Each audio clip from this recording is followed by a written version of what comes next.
Hello students, friends classes के YouTube channel पर आप सभी बच्चों का स्वागत है। बच्चे, हम लोग आपका आज से मैथ्स का जो चैप्टर 1 है उसे स्टार्ट करेंगे एंड चैप्टर जो हमारा है that is your real numbers.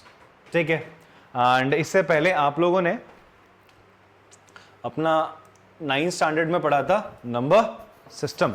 ठीक है, चैप्टर 1 था ना, उससे थोड़ी बहुत चीज़ें हमें लेनी है और उसकी चीज़ें हमें पता होनी चाहिए। यहाँ पर उन बेसिक्स की हम बात करेंगे, फिर चैप्टर में हम आगे बढ़ते हैं। सबसे पहले हम देखेंगे रियल नंबर्स होती क्या है। ठीक है जी, तो वो पढ़ेंगे। फिर उसके बाद एक छोटी सी थ्योरम है that is fundamental theorem of arithmetic, उसे अपन लोग कवर करेंगे आज के पहले लेक्चर में। ठीक है जी, तो स्टार्ट करते हैं अपना क्लास। एंड सबसे पहले हम बात करेंगे किस चीज़ के बच्चे, आपका रियल नंबर्स की। तो रियल नंबर्स क्या होते हैं, बट रियल नंबर जानने से पहले हम कुछ उसके जो सब सेक्शंस हैं उस पर हम बात करते हैं। हाँ जी, तो नंबर्स की शुरुआत कहाँ से हुई है? जो रियल नंबर्स हमने बोला, क्योंकि रियल नंबर्स अपने आप में एक बहुत बड़ी चीज़ है। ठीक है, उसमें बहुत सारे नंबर्स आते हैं, बहुत सारे डिफरेंट टाइप्स ऑफ नंबर्स आते हैं। But if you talk about the numbers की जब शुरुआत कैसे हुई है, तो शुरुआत में ऐसा ना था कि इंसान बोलना नहीं जानता था। ठीक है, धीरे धीरे बोलना सीखा, लैंग्वेज आपकी डिस्कवरी, उसके साथ साथ मैथ्स में भी गिनना उसे स्टार्ट करना था, काउंटिंग स्टार्ट करता था। तो भाई पहले लाइनें खींच रहा है। ठीक है, धीरे धीरे आपके नंबर्स आते हैं। ठीक है, तो नंबर्स भी जो सबसे पहले नंबर्स आते हैं वो आते हैं आपके नेचुरल नंबर्स, जिन्हें हम काउंटिंग नंबर्स भी बोलते हैं। क्या कहते हैं आपका? नेचुरली। जैसे आपसे मैंने आपको 9th स्टैंडर्ड में भी ये सेम चीज़ बताई थी कि अगर आपको जो आपका कौन सा होता है हाइड एंड सीक, छुपन छुपाई कहते हैं ना इसको, गेम होता है, तो उसमें अगर आपसे बोला जाता है भाई तुझे पकड़ना है बच्चों को, तो क्या बोला जाता है? काउंट करना। तो तुम कहाँ से काउंट करते हो? नेचुरली 1 से। सर 1 2 3 4 ऐसा ऐसा तो ना बोलते हो, -1 -2 ऐसा तो नहीं काउंट करते हो। यू स्टार्ट फ्रॉम 1, तो it that's why it is called natural numbers. ठीक है जी, तो इसलिए जो नेचुरल नंबर्स होते हैं वो कहाँ से स्टार्ट होते हैं आपका? They start from 1 2 3 4।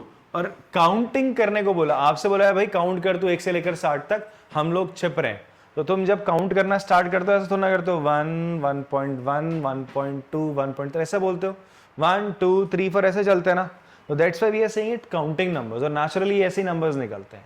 ठीक है जी, तो that's why they are called natural numbers. तो काउंटिंग नंबर्स में डेसिमल नहीं आते, याद रखना। तो नेचुरल नंबर्स क्या होते हैं? 1 2 3 4 ऐसा करके चलेगा और अप टू इन्फिनिटी तक जाता है। ठीक है, ये उल्टा थोड़ा 8 को लिटा दिया, ये इन्फिनिटी का साइन होता है। इन्फिनिटी मतलब मैं बोलूँ सबसे बड़ा नंबर बताओ, तुम बोलोगे सर सबसे बड़ा नंबर ये है सर। मैं बोलूँ इससे बड़ा है, एक और लगा दे। अब बोलोगे नहीं सर इससे बड़ा, एक और लगा दो। तो ऐसा तो चलता रहेगा ना, तो कहाँ तक चलेगा हमें नहीं पता, तो इसलिए हम उसे बोलते हैं इनफाइनाइट जाएगा, अनंत तक जाएगा। सर क्लियर है बात आपको? तो नेचुरल नंबर ना बच्चे कभी कभी गलती कर जाते हैं। क्या गलती करते हैं? उनसे बोलते हैं नेचुरल नंबर बताओ, बोलते हैं सर 1 से जो स्टार्ट हो, 1 से स्टार्ट होते हैं। मैं बोलता हूँ 1.1 हो सकते हैं, बोलता हाँ होते हैं, डेसिमल नहीं आएंगे क्योंकि काउंटिंग नंबर्स है। ठीक है जी, याद रखना। देन कम्स नेचुरल नंबर हमारे पास आ गए। फिर बात हुई यार जीरो भी तो कुछ चीज है आपका, जीरो भी तो कुछ चीज होती है, लिखा हुआ है यहाँ पर ऑलरेडी, तो बढ़िया है। तो होल नंबर्स में क्या होगा? होल नंबर में नेचुरल नंबर तो होते ही होते हैं, उसमें एक और चीज ऐड हो जाती है दैट इज कॉल्ड जीरो। ठीक है, तो होल नंबर्स क्या होते हैं? नेचुरल नंबर प्लस जीरो उसमें ऐड कर दो। 0 1 2 3 4 अप टू कहां तक जाएगा बच्चे? आपका इन्फिनिटी तक जाता है। ठीक है, then we talk about integers. Integers क्या होते हैं? हमने देखा है नंबर तो आ रहे थे, अब हम सब्ट्रैक्शन जब कर रहे थे, अगर मैं बोलता था यार 5 - 3 करो तो कितना आंसर आता था? 2। तो 3 - 5 भी क्या सेम होगा? अलग होगा। तो 3 - 5 क्या होता था आपका? It is -2। आपको पीछे जाना पड़ता था भाई 0 से। ठीक है जी, 2 स्टेप, तो -2 आ गया। ये आप लोगों ने पढ़े होंगे ना नेगेटिव में कैसे हो रहे हैं इंटीजर्स। हाँ, तो इंटीजर्स आपके क्या हो गए? नेगेटिव नंबर्स हो गए। नेगेटिव नंबर्स हो गए जो नेगेटिव इन्फिनिटी से आते हैं। साहब कहां से आते हैं? आपका नेगेटिव इन्फिनिटी से। तो इंटीजर्स क्या होते हैं? नेगेटिव इन्फिनिटी से, -4 -3 -2 -1 0 1 2 3 4 ऐसे करके। ठीक है, एक चीज याद रखना, कुछ बच्चे इसमें भी कंफ्यूजन होता है उनको, भाई -4 -3 से छोटा है। जो इंटीजर जो नंबर लाइन में इधर होते हैं नंबर, वो छोटे होते हैं, उसके इधर क्या होते हैं? बड़े होते हैं। क्लियर हो रही बात आपको? ठीक है, these are called your integers. Integers के बाद बच्चे हम बात करें आपका रैशनल नंबर्स क्या होते हैं। रैशनल नंबर्स क्या होते हैं? ऐसे नंबर जो किस फॉर्म में होते हैं? P/Q की फॉर्म में होते हैं। किसकी फॉर्म में होते हैं? P अपॉन Q की फॉर्म में होते हैं, ध्यान से सुनना, जहां P और Q क्या होते हैं, इंटीजर्स होते हैं। P और Q क्या होते हैं, इंटीजर्स होंगे, और Q जीरो नहीं होना चाहिए। Q क्या नहीं होना चाहिए, जीरो नहीं होना चाहिए। तो ऐसे नंबर्स को हम क्या बोलते हैं, रैशनल नंबर्स बोलते हैं। क्या आपको बात समझ में आती है? हाँ, तो रैशनल नंबर्स क्या होते हैं, जो P अपॉन Q की फॉर्म में होंगे, और जहां पर आपका क्या होगा बच्चे, Q जीरो नहीं होगा, और P और Q क्या होंगे, इंटीजर्स होंगे। जैसे मैं लिख देता हूं आपका 5/4, ठीक है, 2/3, 9/11, तो ये सारे के सारे क्या हैं, P अपॉन Q की फॉर्म में, और ये क्या है आपके रैशनल नंबर्स है। क्लियर होती है बात आपको? हाँ, कोई डाउट किसी बच्चे को इसमें? नहीं, ठीक है, ये रैशनल नंबर्स हो गए। अच्छा, रैशनल नंबर्स को एक और तरीके से बोला जाता है, और करके हम बात करें, जो रैशनल नंबर्स होते हैं उनका जो डेसिमल एक्सपेंशन होता है वो कैसा होता है, या तो वो कैसा होगा बच्चे, टर्मिनेटिंग होगा, या तो नॉन टर्मिनेटिंग एंड रिपीटिंग, अबे एंड रिपीटिंग, ठीक है। अब ये क्या बोल दिया मैंने, अगर कोई बच्चा भूल गया तो देख लो।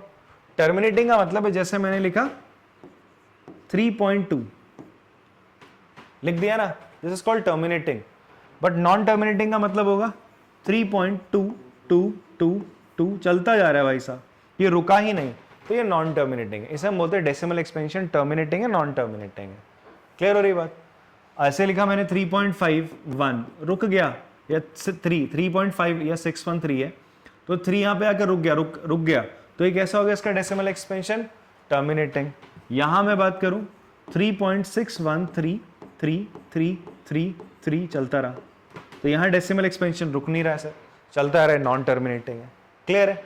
तो इसको कहते हैं टर्मिनेटिंग। और यहां पर रुक तो नहीं रहा, बट जो नंबर चलती जा रही है वो सेम है, उसमें डिफरेंस नहीं है, 2 2 2 2 2, यहां 3 3 3 3 करके चलता जा रहा है। तो ये कैसा है, नॉन टर्मिनेटिंग है पर रिपीट कर रहा है, रिपीटिंग है। अगर ऐसा डेसिमल एक्सपेंशन आपको देखने को मिल रहा है, तो ये भी कैसी नंबर है आपकी, रियल नंबर, रैशनल नंबर्स है, सॉरी कैसी नंबर्स है, रैशनल नंबर्स है। बात समझ में आती है सर? हाँ, तो रैशनल नंबर्स क्या होते हैं, ये होते हैं। देन आपने पढ़ा था सर, आपने क्या पढ़ा था, आपका इर्रेशनल नंबर्स, क्या पढ़े थे, इर्रेशनल नंबर्स। ऐसे नंबर्स जो P अपॉन Q की फॉर्म में नहीं लिखे जा सकते, जहां P और Q इंटीजर होता है, उन्हें हम इर्रेशनल नंबर्स बोलते हैं। ये किस फॉर्म में होता है सर आपका, रूट के अंदर 5, रूट के अंदर सर, मतलब ये रूट से बाहर ना निकल पाए, ठीक है जी, बात समझ में आ रही है आपको? जैसे रूट के अंदर 2, क्लियर। अगर मैं रूट के अंदर 4 बोलूं तो इसकी वैल्यू तो 2 होती है, तो ये तो क्या हो जाएगा, रैशनल हो जाएगा। बात समझ में आती है? और बात करें जैसे कि पाई, ये भी कैसा नंबर है, इर्रेशनल नंबर है। कैसा नंबर है, इर्रेशनल नंबर, जिसकी वैल्यू आपको पता है अप्रोक्सीमेटली कितनी होती है, 3.14 के आसपास होती है, ठीक है जी। बात समझ में आ रही है? अब बच्चे कहते हैं सर पाई तो क्या होता है, 22/7 होता है, तो 22/7 रैशनल नंबर है, इर्रेशनल नंबर है? भाई काव्या जी ब्यूटी पार्लर बताओ, लगी हुई ऐसे देखने में, निहार रही है, ओ लग गई, कैसे लगी, ठीक है छोड़ो, अब बताओ इसको 22/7 कैसा है, इट इज अ रैशनल और इर्रेशनल नंबर? हाँ, कोई बच्चा कहता है इर्रेशनल है, आप कहते हैं नहीं, ये P अपॉन Q की फॉर्म में है, दोनों इंटीजर है, तो क्या होगा, रैशनल होगा। देखो हमने बोला कि पाई की जो वैल्यू होती है वो अप्रोक्सीमेटली 22/7 के बराबर होती है, एग्जैक्टली नहीं होती। पाई की जो वैल्यू है वो तो इरेशनल है भाई, उसकी वैल्यू आज तक निकाल नहीं पाए हम, पता नहीं एग्जैक्ट वैल्यू नहीं निकली उसकी, बिकॉज वो तो नॉन टर्मिनेटिंग है, ठीक है। कैसा है, नॉन टर्मिनेटिंग है, इसका डेसिमल एक्सपेंशन, और साथ में नॉन रिपीटिंग भी है।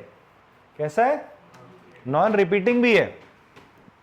तो एक और चीज पता चली कि जो डेसिमल एक्सपेंशन होता है किनका, इरेशनल नंबर्स का, वो कैसा होता है आपका, एक तो नॉन टर्मिनेटिंग होता है, रुकते नहीं, खत्म नहीं होते sir, decimal expansion non terminating, और साथ में क्या होता है, नॉन रिपीटिंग या रिकरिंग होता है। एग्जाम्पल जैसे 1.51 31 21 51 71 81 91 11 23, कुछ आपको ऐसा लग रहा है रिपीट हो रही है कोई नंबर, नहीं हो रही, और खत्म भी नहीं हो रही सर, ठीक है, ऐसे लिख दिया आपने 1.2301 एंड सो ऑन, ना रिपीट हो रही है ना फिर आपका खत्म हो रही है, तो non terminating on non repeating है। तो ऐसी नंबर्स को हम बोलते हैं इर्रेशनल नंबर्स। क्या बोलते हैं? Irrational numbers. तो जितनी नंबर्स आपने पढ़ी, नेचुरल, होल, इंटीजर्स और आपका रैशनल और इरेशनल नंबर्स, इन सारी नंबर्स को मिला दो तो ये सारी नंबर्स को क्या बोलते हैं हम? Real numbers. एक बैग में मैं ये सारी नंबर डाल दूं तो मैंने क्या बोलूंगा? रियल नंबर्स बोलूंगा। ठीक है, तो कुछ इस तरीके से इस डायग्राम के थ्रू आप समझ सकते हैं जो रियल नंबर्स होते हैं दे आर ऑल, सारी रैशनल और इरेशनल नंबर्स को अगर हम मिला दें, सारी रैशनल और इरेशनल नंबर्स को मिला दें, उनके कलेक्शन को हम क्या बोलते हैं? We call them real numbers. ठीक है, एक्चुअल में जो नंबर्स होते हैं आपके दो तरीके के, मतलब सारे नंबर्स को हम क्या बोलते हैं? Complex numbers. जैसे अभी आपने देखा ना, सब सारे नेचुरल नंबर्स, इंटीजर, इन सबको एक बैग में डाला तो सारे रियल नंबर्स थे। ऐसी टोटल अगर हम बोले सारे जो नंबर्स होते हैं वो सारे कैसे नंबर्स होते हैं? Complex numbers. क्या होते हैं बच्चे आपका? Complex numbers. कॉम्प्लेक्स नंबर होते हैं। कॉम्प्लेक्स नंबर के दो टाइप होते हैं, एक होता है आपका इमेजिनरी नंबर, ठीक है, एक होता है आपका रियल नंबर। इमेजिनरी नंबर क्या होता है? रूट के अंदर कोई नंबर नेगेटिव में, तो वो क्या होता है? इमेजिनरी नंबर होता है। कैसा नंबर होता है आपका? इमेजिनरी होता है। या ये चीज जो है आप इमेजिनरी नंबर 11th क्लास में जाके पढ़ते हैं, ठीक है, जब आप कॉम्प्लेक्स नंबर नामक एक चैप्टर वहाँ पढ़ते हैं। अगर मैथ्स लोगे तो आपको वहाँ पे चीज़ पढ़ने को मिलेगी। ठीक है जी, अभी के लिए इसको इग्नोर करते हैं, हमारा फोकस रियल नंबर पर रहेगा। तो रियल नंबर आपने क्या पढ़ा? जो रियल नंबर्स होते हैं ये आई अभी छोड़ देना, दिमाग मत रखना कुछ। अभी हमने क्या पढ़ा? नेचुरल नंबर्स, इससे एक ज़्यादा जीरो होता है, तो इसका मतलब हम कह सकते हैं होल नंबर के सर्कल के अंदर नेचुरल आ रहा है तो मैं बोल सकता हूँ सारे नेचुरल नंबर क्या होते हैं? होल नंबर होते हैं। फिर होल नंबर्स 0 से 1 2, बट नेगेटिव नंबर्स इसमें नहीं है।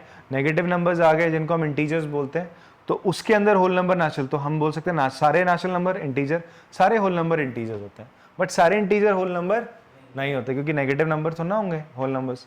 फिर उसी तरीके से सारे इंटीजर्स रैशनल नंबर्स होते हैं, क्योंकि सारे इंटीजर्स को तुम 10 को 10/1 लिख दो, p/ क्योंकि फॉर्म में लिख सकते हो, तो वो एक रैशनल नंबर होता है सर। ठीक है, उसी तरीके से ये सारे रैशनल नंबर्स रियल नंबर होते हैं। इरैशनल नंबर बिल्कुल इनसे अलग होते हैं, बट इन सब दोनों को मिला दिया जाए तो क्या बनते हैं आपके? Real numbers. तो इतना आपने प्रीवियस क्लास में पढ़ा था, तो आपको नंबर्स का थोड़ा बहुत ज्ञान होना चाहिए। ठीक है जी, और कुछ और इंपॉर्टेंट बातें हम बात करें तो वो क्या होती हैं आपको पता होना चाहिए। इवन नंबर्स किसे कहते हैं? ऑड नंबर्स किसे कहते हैं? ठीक है जी, इवन नंबर्स क्या होती है बताओ? जो 2 की टेबल में आती हैं। ठीक है, या इवन नंबर्स क्या होते हैं? हम सीधा सीधा बात करें, multiple of 2।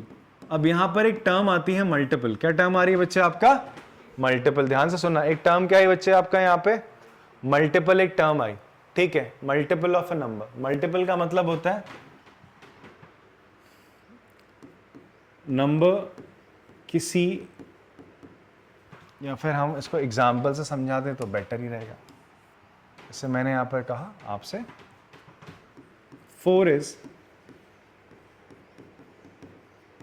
Multiple of 2, 25 is multiple of 5, 15 is multiple of 5 and 3। ये बात समझ में आई मल्टीपल किसे कहते हैं? कोई नंबर अगर किसी की टेबल में आता है, तुमने पढ़ी ना बचपन से, टेबलें पढ़ाई जाती है तुम्हें, 2 1 जा 2, 2 2 जा 4, 2 3 जा 6, तो उसकी टेबल में अगर कोई नंबर आती है तो उसे हम क्या कहते हैं? We call it it's multiple. उसे क्या कहा जाता है? उसका मल्टीपल। अगर मैं तुमसे बोलूं जो 64 है, क्या वो 8 का मल्टीपल है? 8 की टेबल में आता है। ठीक है, ऐसी अगर हम बात करें फैक्टर्स ऑफ अ नंबर, इसका जस्ट उल्टा कर दो, 2 is factor of 4, 5 is factor of 25 and 15 भी बोल सकते हो, 3 is फैक्टर ऑफ 15। फैक्टर क्या होता है? वो नंबर जो अपने से बड़े नंबर को क्या कर दे? डिवाइड, अपने बराबर अपने को ही डिवाइड कर दे, वो उसका फैक्टर होता है। ठीक है, तो यहां पर देखो 2 4 को डिवाइड कर रहा है तो फैक्टर है, 5 इसको डिवाइड कर रहा है उसका फैक्टर है, 3 इसको डिवाइड कर रहा है वो उसका क्या है? फैक्टर है। तो फैक्टर किसे कहते हैं? मल्टीपल किसे कहते हैं? इन शब्दों का तुम्हें मतलब पता होना चाहिए। मल्टीपल मतलब जो किसी की टेबल में आ जाए, that is called multiple. Factor क्या होता है? जो किसी को डिवाइड कर दे। हम बोले कि यार 5 किसका फैक्टर होता है, मतलब 5 किसको डिवाइड करता है, ठीक है जी। भाई 25 को कर सकता है, 15 को कर सकता है, 10 को कर सकता है। और मैं तुमसे बोलूं मल्टीपल, मैं बोलूं 25 किसका मल्टीपल है, मतलब किसकी टेबल में आता है सर। बात क्लियर हो रही है आपको? ठीक है, अब बात करते हैं, पीछे आते हैं वापस से। यहां पर हम बात कर रहे थे इवन नंबर्स। इवन नंबर्स क्या होते हैं? मल्टीपल ऑफ 2, जो 2 की टेबल में आते हैं, ठीक है। तो बताओ इवन नंबर, सबसे पहला even number, smallest even number कौन सा होता है? 2, फिर उसके बाद 4, फिर 6, 8 एंड सो ऑन, ऐसे चलेगा आपका। पर मैं आपको एक इंटरेस्टिंग बात बताता हूं। मैं अभी तक आपने पढ़ी टेबल, आपको बचपन से बोला जाता था 2 इंटू 1 2, 2 2 जा 4, 2 3 जा 6। अब हम टेबल थोड़ा नए सिरे से पढ़ेंगे 10th में, हम पढ़ेंगे 2 0 जा 0। क्या 0 2 की टेबल में आ रहा है? आ रहा है। उसका मतलब 0 भी क्या है? इवन नंबर है। 0 इवन नंबर है सर। समझ में आ रही बात आपको? आज आपको एक नई, हाँ अभी मेरी बात तो सुन, देखो ये बात कहते हैं बच्चे, कुछ चमकीले बच्चे होते हैं एकदम चमकदार, ठीक है। तो वो बच्चे क्या करते हैं, हम उनसे बोलते हैं जो नंबर 2 की टेबल में आता है, हम बोल रहे हैं वो इवन है। तो हमने जैसे ही मैंने बोला 0 2 की टेबल में आता है, तो उनका सीधा ही सवाल होता है 0 तो 3 की भी टेबल में आता है। तो ऐसे मैं आपसे बोलूं 6 भी तो 3 की टेबल में आता है, तो क्या वो ऑड हो जाएगा? नहीं। जो नंबर 2 की टेबल में आए, that those numbers are your even numbers, and those number which are not multiple of 2, जो 2 का मल्टीपल नहीं है, वो ऑड नंबर है। 3 की तो बात ही नहीं हो रही सर, यहाँ 2 का मल्टीपल नहीं तो ऑड है। तो ऑड का एग्जाम्पल क्या हो जाएगा बच्चे आपका? 1 3 5। अरे भाई साहब कितना बढ़िया लड़का है, शाबाश, ठीक है। तो ऑड नंबर ही हो गया सर, ठीक है जी। समझ में आती बात? एक नई चीज आपको पता चली कि 0 भी क्या होता है? इवन नंबर होता है। सही बता रहा हूं, ऐसा मुंह मत बनाओ कि यार गलत बता दे, आज तक तो किसी ने बताया नहीं, ठीक है जी। क्लियर रहेगी ये बात आपको? हाँ।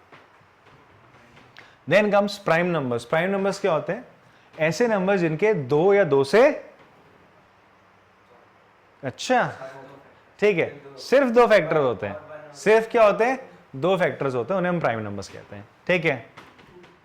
Numbers having exactly 2 factors, exactly 2 factors होते हैं। जैसे कि आपका 2, इसका फैक्टर क्या होगा? 1 और 2 हो जाएगा।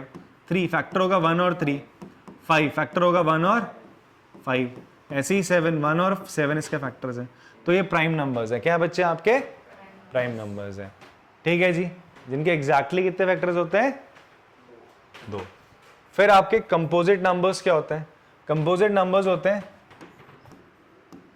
Numbers having more than 2 factor, more than 2 factor, 2 से ज्यादा फैक्टर हो यार।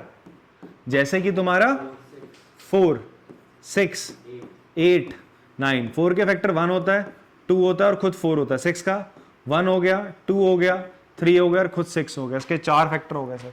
तो ऐसे नंबर्स को हम क्या बोलते हैं? Composite number. अब ध्यान से दिमाग से सुनना मेरी बात, तुमसे पूछा जाएगा सबसे छोटा कंपोजिट नंबर कौन सा होता है? बताओ। सबसे छोटा कंपोजिट नंबर 4 होता है। सबसे छोटा प्राइम नंबर कौन सा होता है? 2 होता है। कौन सा होता है? 2 होता है, याद रहेगा। 1 नहीं होता। 1 ना ही कंपोजिट नंबर है ना ही प्राइम नंबर है। 1 ना ही कंपोजिट नंबर है ना ही प्राइम नंबर है। क्यों? 1 के क्या 2 फैक्टर होते हैं? एक ही तो फैक्टर होता है खुद 1। 1 के 2 फैक्टर होते हैं नहीं, तो प्राइम नंबर वाली डेफिनेशन में नहीं फिट बैठता है।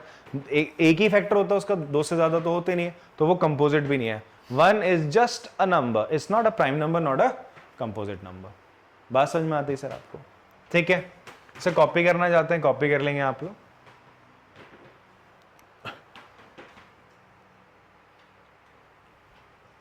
फिर उसके बाद हम बात करेंगे इसकी आपका को प्राइम नंबर्स की। किसकी बात करते हैं? को प्राइम नंबर्स की। अब ये को प्राइम नंबर्स क्या होते हैं सर? को प्राइम नंबर्स होते हैं आपका, ध्यान से सुनना, जब मैं को प्राइम नंबर्स की बात कर रहा हूं तब हम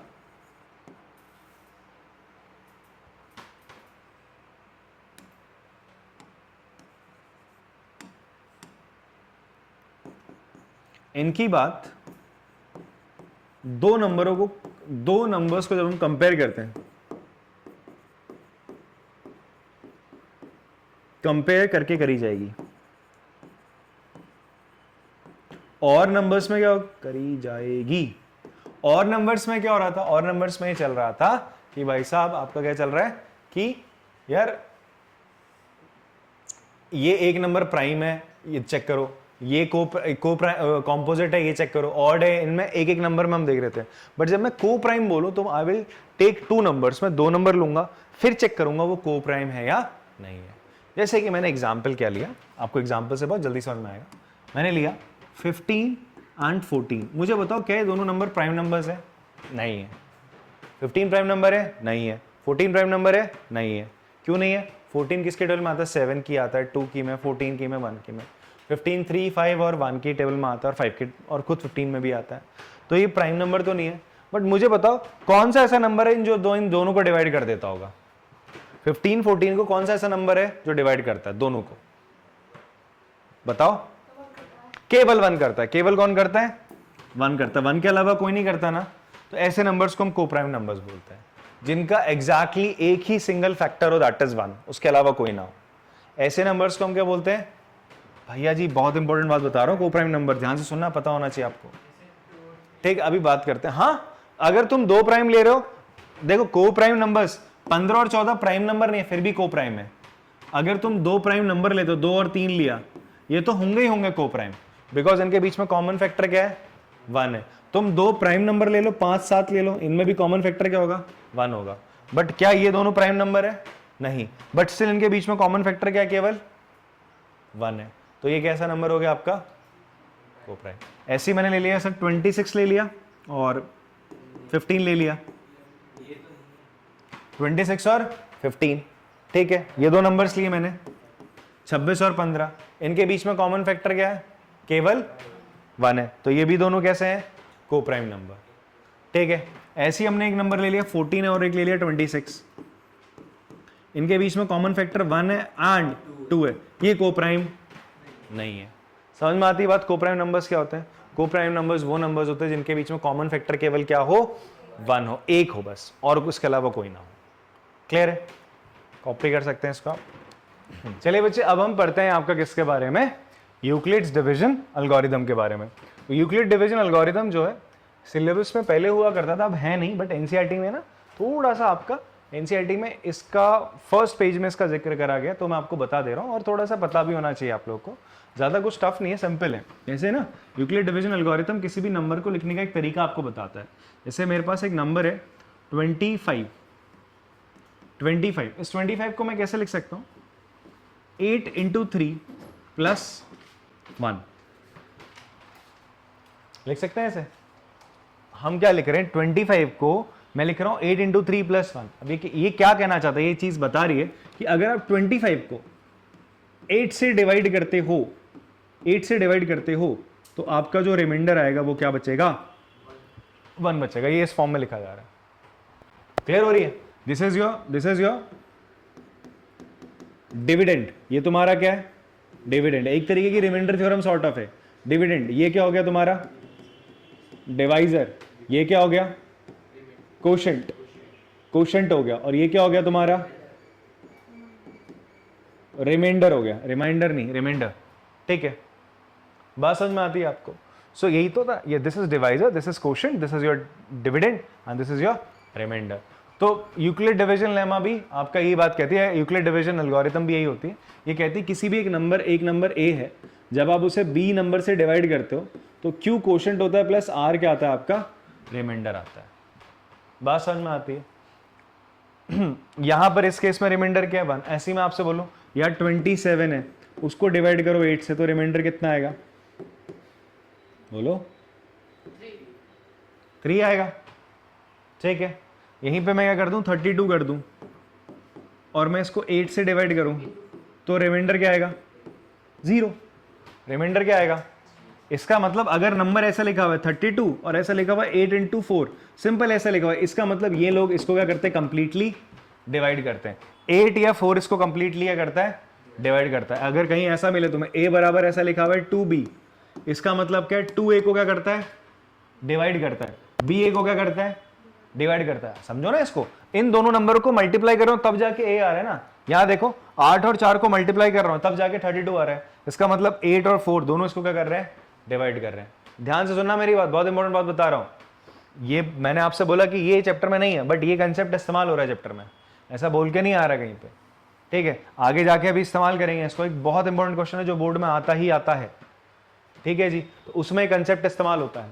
एक तो जो अभी अभी बताया को प्राइम नंबर का कंसेप्ट, ठीक है, वो इस्तेमाल होता है। दूसरा ये होता है, एक क्वेश्चन अभी हम प्रूफ करेंगे कि √3 को इर्रेशनल प्रूफ कर दो, √2 को इर्रेशनल प्रूफ करो, वहां ये चीज बहुत इस्तेमाल होती है। एक तो को प्राइम नंबर और दूसरा ये को प्राइम नंबर क्या बताया मैंने अभी आपको, दो नंबर जैसे मैंने लिया 15 और 14, दो नंबर लिए, इन दोनों के बीच में कॉमन फैक्टर, को प्राइम बोल रहा हूं तो दो नंबर कंपेयर कर रहा हूं, जिनके बीच में कॉमन फैक्टर क्या हो, केवल 1, दैट इज नंबर 1 हो। एक ही ऐसा नंबर है जो इन दोनों को डिवाइड करता है, तो उनको हम बोलते हैं को प्राइम नंबर। बात समझ में आ रही है। दूसरी चीज मैंने आपको क्या बताई, ऐसे लिखा हुआ है सर a = bq + r, तो इसका मतलब b या q से आप इसको डिवाइड करो, रिमाइंडर क्या बच रहा है, r। अगर इसकी जगह 0 आ गया r की जगह, तो इसका मतलब b और q इसको कंप्लीटली क्या कर रहे हैं, डिवाइड कर रहे हैं। आई होप आपको बात समझ में आई होगी, ठीक है जी। तो एक बेसिक सी चीज थी। आगे बढ़ते हैं हम लोग बच्चे, आपका important thing, fundamental theorem of arithmetic. बहुत इंपॉर्टेंट थ्योरम है आपका, ठीक है। थ्योरम लिखने को तो नहीं आती, बट ये थ्योरम क्या कहती है आपसे, कहती है कि भाई साहब अगर कोई भी आप एक कंपोजिट नंबर लेते हो, कैसा नंबर लेते हो, कंपोजिट नंबर। कंपोजिट नंबर क्या होता है सर, आपको पता है, नहीं पता आपको, आपको पता है चंदन अपनी, कंपोजिट नंबर वो नंबर्स होते हैं जिनके दो या दो से ज्यादा फैक्टर्स होते हैं, नॉट मल्टीपल्स। क्या होते हैं, फैक्टर्स होते हैं। फैक्टर्स बोले तो आपका नंबर जो उसको डिवाइड करते हैं, ठीक है जी, उन्हें हम कंपोजिट नंबर बोलते हैं। प्राइम नंबर का जस्ट उल्टा, प्राइम में क्या होते हैं, एग्जैक्टली दो आपके होते हैं, एक तो वो खुद और एक 1, ठीक है। दो नंबर उसको डिवाइड कर सकते हैं, खुद होता है और एक 1 प्राइम होता है। कंपोजिट में क्या होगा, दो से ज्यादा फैक्टर होंगे, उन्हें कंपोजिट नंबर बोलते हैं। तो हम बोल रहे हैं फंडामेंटल थ्योरम ऑफ अर्थमेटिक क्या बोलती है कि आप कोई भी कंपोजिट नंबर उठा लो, कोई भी आप एक कंपोजिट नंबर उठा लो, जैसे मैंने कंपोजिट नंबर उठाया आपका 24, ठीक है। ऐसे एक और कंपोजिट नंबर मैंने उठा लिया आपका क्या,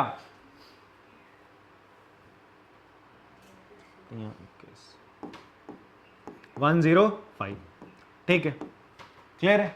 तो मैंने दो नंबर उठाए 105 और आपका 24, ठीक है। अब मैं क्या करूंगा, इनका लिखूंगा प्राइम फैक्टराइजेशन। क्या लिखूंगा इसका, प्राइम फैक्टराइजेशन। मैं लिखूंगा इसके फैक्टर क्या क्या है सर, 24 के फैक्टर आप लोगों ने ऐसे सीखा होगा ना, ऐसा बना के ऐसे करते थे ना, 2, 12 ऐसा कर बनाते थे आप लोग, फैक्टर्स निकालते थे ना ऐसा करके, ठीक है। अब ऐसा मत किया करो, थोड़ा बड़े हो गए आप लोग, ग्रोन अप हो, क्या करो सीधा 24 देखो, 24 से किसकी टेबल में आता है यार, 8 की 37 जा, वाह 37 जा होता है।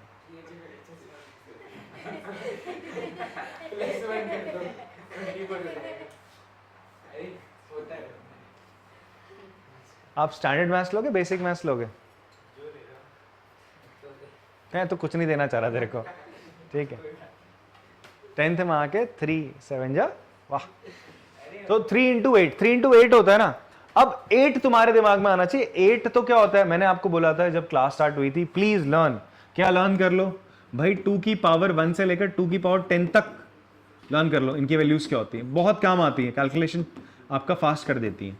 ऐसी 3 की पावर 1 से 3 की पावर 6 तक याद कर लो, बहुत काम आएगा। स्क्वायर याद कर लो, 1 से लेकर 30 तक नंबर्स का स्क्वायर याद करो, ठीक है। 1 से लेकर 11 या 12 तक के क्यूब याद कर लो, ठीक है। याद होने चाहिए, मतलब टिप्स पे होने चाहिए आप लोगों के, ठीक है। ऐसी 5 की पावर 5 तक याद कर लो, जैसे 5 की पावर 1 5, 5 की पावर 2 25, 5 की पावर 3 125, 5 की पावर 4 625, 5 की पावर 5 3125, ऐसा याद होता है ना, तो आपकी कैलकुलेशन कहीं कहीं पे बहुत फास्ट हो जाती है फिर, ठीक है। तो चलो यार वापस आते हैं। तो ये आप देखोगे 24 क्या होता है, 8 × 3 होता है। फिर मेरे दिमाग में क्लिक करा यार, 8 तो 2 का क्यूब होता है, 8 तो 2 का क्यूब होता है, तो इसका प्राइम फैक्टराइजेशन क्या होगा, 2 की पावर 3 × 2⁻³ × 3, ये इसका प्राइम फैक्टराइजेशन है, ठीक है। और 105 का प्राइम फैक्टराइजेशन क्या होगा, वाओ, 5 × 3 × 7, ठीक है जी। क्या होगा 5 इंटू 3 इंटू 7 हो जाएगा, ये इसका प्राइम फैक्टराइजेशन है। तो फंडामेंटल थ्योरम ऑफ अर्थमेटिक कहता है कि हर कंपोजिट नंबर का जो प्राइम फैक्टराइजेशन होगा वो यूनिक होगा। ये जो प्राइम फैक्टराइजेशन है 5 इंटू 3 इंटू 7 वो और किसी नंबर का नहीं हो सकता 105 के अलावा। 2 की पावर 3 इंटू 3 ये जो आपका प्राइम फैक्टराइजेशन है 24 के अलावा किसी और नंबर का नहीं हो सकता। यही क्या है आपका फंडामेंटल थ्योरम ऑफ अर्थमेटिक। ठीक है जी, पढ़ देता हूं मैं आपके सामने। Every composite number can be expressed factorize as a product of prime and their factorization is unique apart from the order in which the prime factor. आप इसको आगे पीछे कहीं पे भी लिख दो चलेगा, बट प्राइम फैक्टराइजेशन हर नंबर का क्या होता है बच्चे, यूनिक होता है। बात समझ में आती है? ठीक, तो यही आपका फंडामेंटल थ्योरम ऑफ अर्थमेटिक है। ओके, यहां पर हमारे पास क्या है, ये कुछ नंबर्स है, ये क्या है आपका, ये आपका प्राइम फैक्टराइजेशन है कुछ आपके नंबर्स का। ठीक है, मतलब आपका कुछ नंबर्स होंगे उनका ये प्राइम फैक्टराइजेशन लिखा हुआ है। ठीक है जी, तो 7 इंटू 11 इंटू 23। ठीक है जी, ये किसी नंबर का क्या है, प्राइम फैक्टराइजेशन है, तो ये यूनिक है, ये और किसी नंबर का नहीं हो सकता। मल्टीप्लाई करके लगा लेना आगे वैल्यूज। ठीक है जी, ये भी किसी नंबर का आपका प्राइम फैक्टराइजेशन है, ये भी एक प्राइम फैक्टराइजेशन है किसी नंबर का, जो कि क्या यूनिक है और किसी कंपोजिट नंबर का नहीं होगा। ठीक है,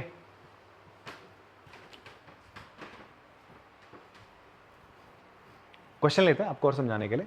आपसे बोलता है इसका प्राइम फैक्टराइजेशन कर दो, इसका क्या कर दो आप, प्राइम फैक्टराइजेशन कर दो through a factor tree diagram. अभी फैक्टर ट्री डायग्राम क्या होता है बताते हैं सर आपको। तो सबसे पहले हम क्या करते हैं, यहां पर ले लेते हैं आपका ऐसा एक बॉक्स सा बनाते हैं, ऐसा एक बॉक्स सा बनाते हैं, वहां लिखते हैं अपन लोग 32760। अब आप देखो सबसे छोटी प्राइम नंबर जो इसको डिवाइड करेगी वो क्या होगी, प्राइम नंबर 2 होगी। ठीक है, बिकॉज ये कैसी नंबर है, इवन नंबर है। कैसी नंबर है, इवन। तो आप एक फैक्टर ट्री डायग्राम कैसा बनेगा, आप बनाओगे यहां पर ऐसा लिखोगे कि ऐसा बॉक्स, यहां लिखोगे 2। क्या लिखोगे बच्चे, 2। तो 2 से अब इसको डिवाइड कर दो बेटा, जो भी डिवीजन करके आएगा वो यहां पे आएगा। कितना आ जाएगा, 1 6 3 8 0।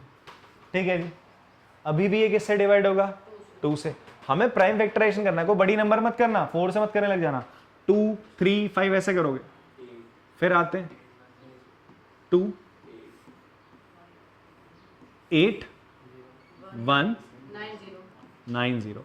अभी भी किससे डिवाइड होगा, 2 से डिवाइड होगा सर। ठीक है,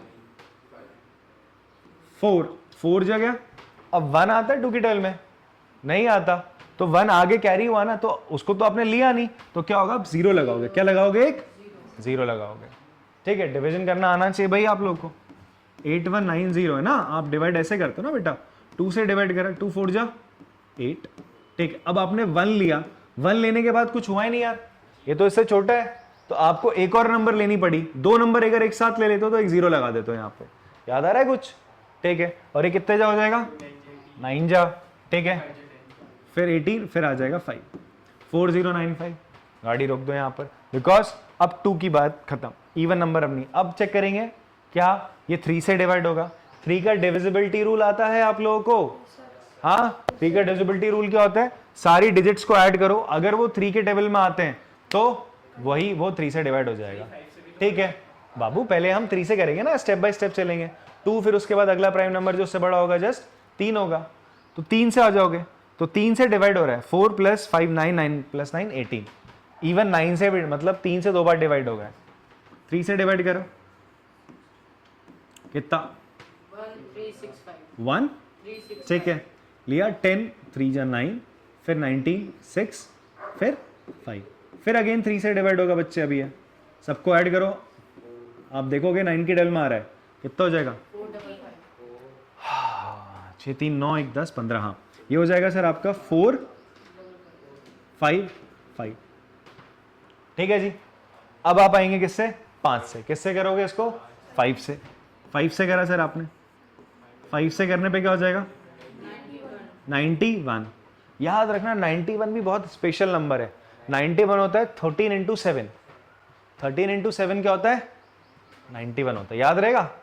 स्पेशल नंबर है, बता रहा हूँ, आगे जाके इसी क्लास में आपको मैं बताऊंगा कहीं कहाँ पे इसका इस्तेमाल होता है, याद रखना। ठीक है जी, तो 91 का होता है 13 इंटू 7। तो फिलहाल यहाँ पर 7 आ जाएगा, यहाँ कितना आ जाएगा आपका 13 क्या है, एक प्राइम नंबर है, तो फर्दर अभी कुछ नहीं होने वाला। तो अब प्राइम फैक्टराइजेशन लिख देते हैं सर इसका हम लोग।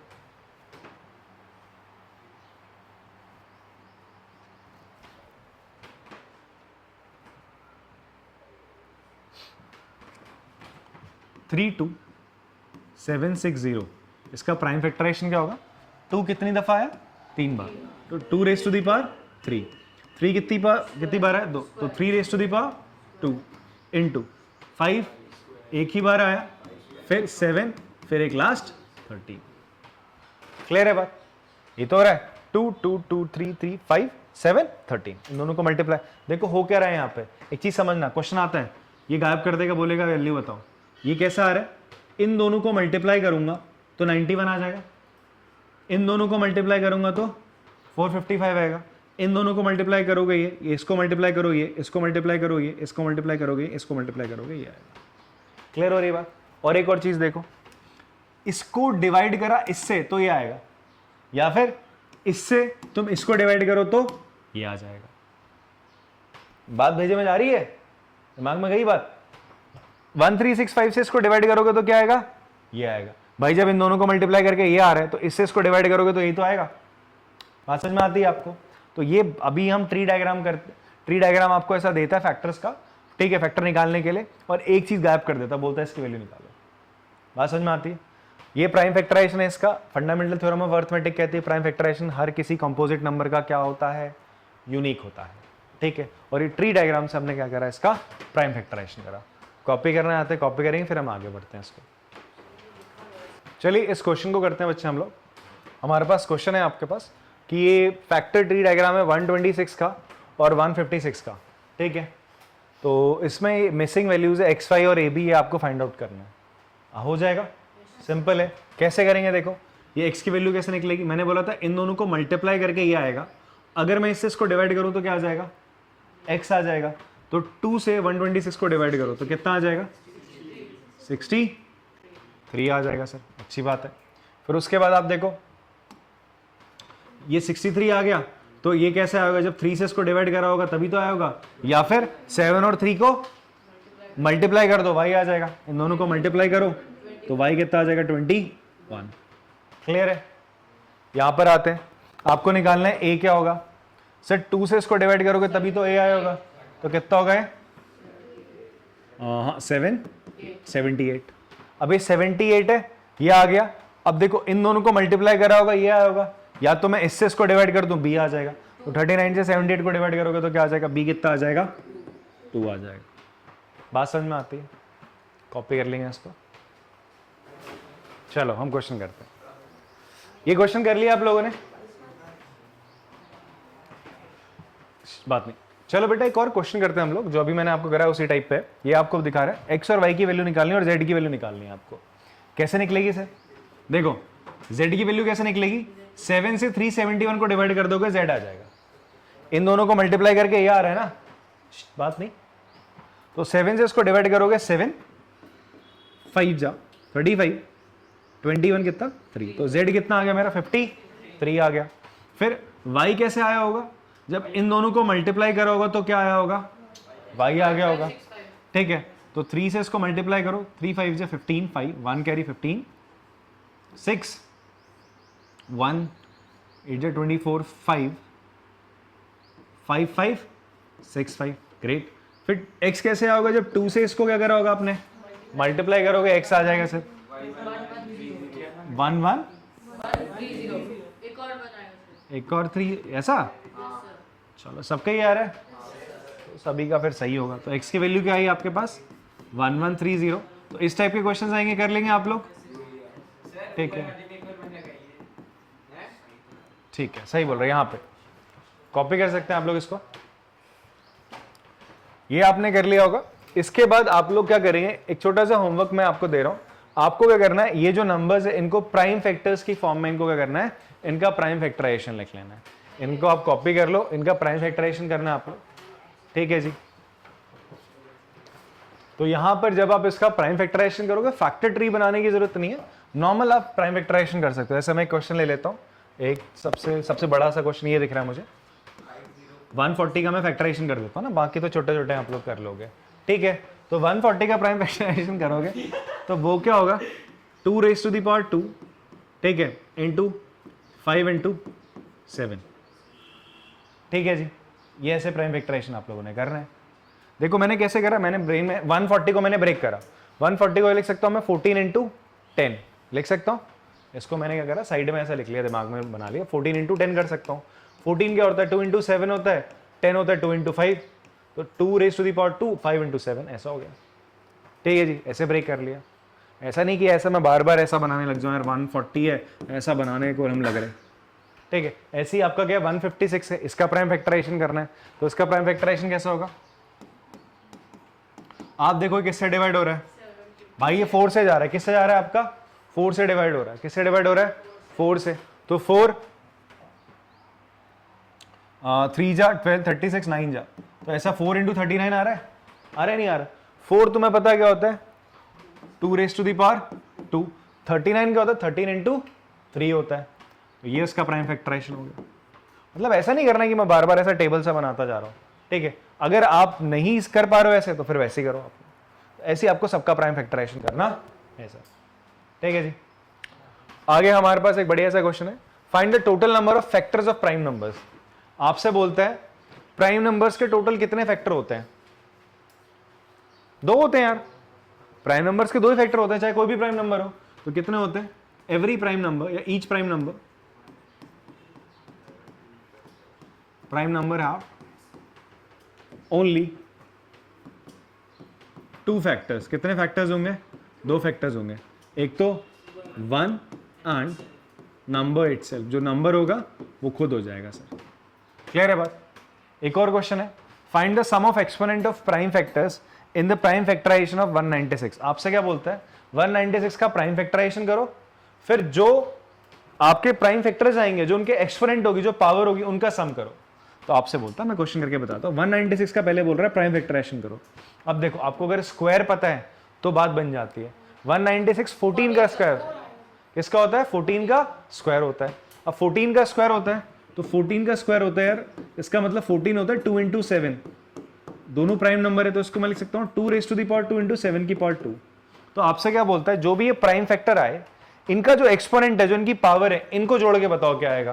तो आंसर आएगा सर 2 + 2 दैट इज 4। तो सम ऑफ एक्सपोनेंट आपको निकालना था सर। तो ऐसे क्वेश्चन भी आपके पूछे गए हैं बोर्ड्स के एग्जाम्स में, एमसीक्यू में पूछ लिया गया ऐसा क्वेश्चन, ठीक है जी। कॉपी कर लेंगे इसको पॉज करके। चलिए बच्चों, फंडामेंटल थ्योरम ऑफ अर्थमेटिक पे एक और क्वेश्चन करते हैं हम लोग। ये क्वेश्चन आपका 2 मार्कर क्वेश्चन है, एग्जाम में पूछा जाता है सर, 2 मार्क्स में पूछ लिया जाता है, ठीक है। चाहे वो बेसिक मार्क्स ले रहा हो बच्चा, स्टैंडर्ड मार्क्स ले रहा हो, उसमें चीज जरूर पूछी जाती है। तो आप देखो, आपसे बोल रहा है consider the number 4 raise to the power n। आपसे बोलता है एक नंबर है, किस फॉर्म में है, 4 raise to the power n की फॉर्म में। आपसे बोलता है जहां पर n एक नेचुरल नंबर होगा, आपसे पूछ रहा है क्या कभी ऐसा हो सकता है कि 4 की पावर n, जहां पर मैं n की वैल्यू 1 2 3 4 5 6 कुछ भी रख सकता हूं, कभी ऐसा हो सकता है कि एक ऐसी नंबर आए जिसके एंड में 0 हो। जैसे देखो 4 रेज टू द पावर 1 क्या होता है, 4 होता है। 4 रेज टू द पावर 2 क्या होता है, 16 होता है। 4 रेज टू द पावर 3 क्या होता है, 64 होता है। 4 रेज टू द पावर 4 क्या हो जाएगा, 512। वाओ, 256 होता है, ठीक है, 256 होता है, क्लियर है। तो ऐसे ही आप यहां पर 1 2 3 4 5 6 ऐसा पावर बढ़ाते जाओ। बोल रहा है कभी कोई ऐसा नंबर आएगा जिसके एंड में 0 होगा, डज इट एंड विद 0, ये पूछ रहा है। तो आप मना कर रहे हो, तो मना कर रहे हो तो इसको लिख के बताओगे। कैसे बताओगे, देखो तरीका क्या होगा इसका लिखने का। आप ऐसा बार बार ना लिख के ऐसा कितनी पावर लगाते जाओगे, इससे बेटर क्या है आपका। वैसे आप ये देखोगे ना, जितनी बार आप करोगे आप देखोगे इसके एंड में हमेशा 4 6 4 6 4 6 ऐसा आता रहेगा, ठीक है। तो बेटर क्या है, हम लोग इसको कैसे लिखेंगे, उससे पहले एक चीज समझो। 10 लिखा हुआ है, 10 का प्राइम फैक्टराइजेशन करो, क्या होता है 2 इंटू 5। 100 लिखा हुआ है sir, 2 raise to the power 2 into 5 raise to the power 2। ऐसे ही आपका 20 लिखा हुआ है, इसका मतलब है 2 raise to the power 2 into 5। तो आप देखो जिस भी नंबर के एंड में 0 आता है, जिस भी नंबर के एंड में 0 आता है, जिस भी नंबर के एंड में क्या आता है बच्चे आपका 0 आ रहा है, ठीक है। उसके फैक्टर्स, उसके प्राइम फैक्टर में हमेशा 2 और 5 आता है, उसके प्राइम फैक्टर में हमेशा क्या आता है, 2 और 5 जरूर आता है, 2 और 5 जरूर आता है। बात समझ में आ रही है आपको? सो यहां पर अगर हम बात करें बच्चे आपका, यहां पर हम बात करें, क्वेश्चन बोल रहा है 4 raised to the power n does it and with 0, तो हम सबसे पहले क्या करते हैं, प्राइम फैक्टराइजेशन करते हैं 4 की पावर n का, ठीक है। सो हमने लिखा, sorry 4 raised to the power n, इसको आप क्या लिख सकते हो, 2 into 2 इस पूरे की पावर n, दैट इज 2 का स्क्वायर इस पूरे की पावर n, 2 की पावर 2n, ऐसे लिख सकते हैं। इसके प्राइम फैक्टराइजेशन में, 4 के प्राइम फैक्टराइजेशन में 5 आ रहा है, नहीं आ रहा। अभी अभी हमने बात करी, अगर आपको चाहिए कि आपके नंबर में 0 आ जाए एंड में, तो उसमें 2 और 5 होने चाहिए उसके प्राइम फैक्टराइजेशन में। किसी नंबर के एंड में अगर 0 आ रहा है तो उसका प्राइम फैक्टराइजेशन आप करोगे तो उसमें 2 और 5 दोनों आएगा, तभी 0 आ पाएगा, अदरवाइज 0 नहीं आ पाएगा। तो यहां पर आप देखोगे 4 की पावर n में जब आप इसको प्राइम फैक्टराइजेशन करते हो, उसमें प्राइम फैक्टर केवल क्या आता है, 2 आता है, 5 नहीं आता। तो इसका मतलब ये कभी भी 0 से एंड नहीं करेगा। तो ये चीज आपने लिखनी है, number ending with 0 have 2 and 5 as their prime factor. Even मैं अगर 30 भी लिखता हूं, 30 का प्राइम फैक्टराइजेशन क्या होगा, 3 into 2 into 5, उसमें भी 2 और 5 दोनों आ रहा है। So number ending with 0 have 2 and 5 as their prime factor. बात समझ में आ रही है आप लोगों को? 2 और 5 दोनों उसके क्या एज अ प्राइम फैक्टर है, ठीक है। But according to uniqueness of fundamental theorem of arithmetic, मैंने शॉर्ट में लिखा है, प्लीज आप पूरा लिखोगे, because uniqueness of fundamental theorem of arithmetic, जो हमारा 4 है, 4 raised to the power n does not have 5 as prime factor. So 4 raised to the power n does not end with 0, ठीक है। ऐसे एक क्वेश्चन आपको मिलेगा, अगर मैं क्या कर दूं, 6 raised to the power n कर दूं, 6 raised to the power n कर दूं, तो इसका प्राइम फैक्टराइजेशन क्या होगा, 3 into 2 की पावर n। तो आप बोलोगे इसके प्राइम फैक्टराइजेशन में क्या आ रहा है, 3 और 2 आ रहा है, बट 5 नहीं आ रहा है, तो ये भी 0 से एंड नहीं करेगा। 0 से एंड करेगा कब करेगा, जब 5 और 2 दोनों होने चाहिए, केवल 2 से भी नहीं चलेगा, केवल 5 से भी नहीं चलेगा, दोनों होने चाहिए सर, ठीक है। तो ये थ्योरी आपको लिखनी आनी चाहिए, ये लिखना है, मार्क्स मिल जाएंगे सर आपको, ठीक है। पॉज करके कॉपी कर लो इसको आप लोग। तो आज की क्लास में फिर इतना ही रखते हैं, बाकी अपन लोग नेक्स्ट क्लास में HCF और LCM निकालना सीखेंगे by using prime factorization method. बहुत इंपॉर्टेंट क्लास है नेक्स्ट जो होने वाली है, इसके बाद वाली एग्जाम में क्वेश्चन वहां से अच्छे से आते हैं, ठीक है। कुछ अच्छे लेवल के भी हम क्वेश्चन करेंगे। सो मिलते हैं आपसे अगली क्लास में, तब तक के लिए टाटा बाय बाय।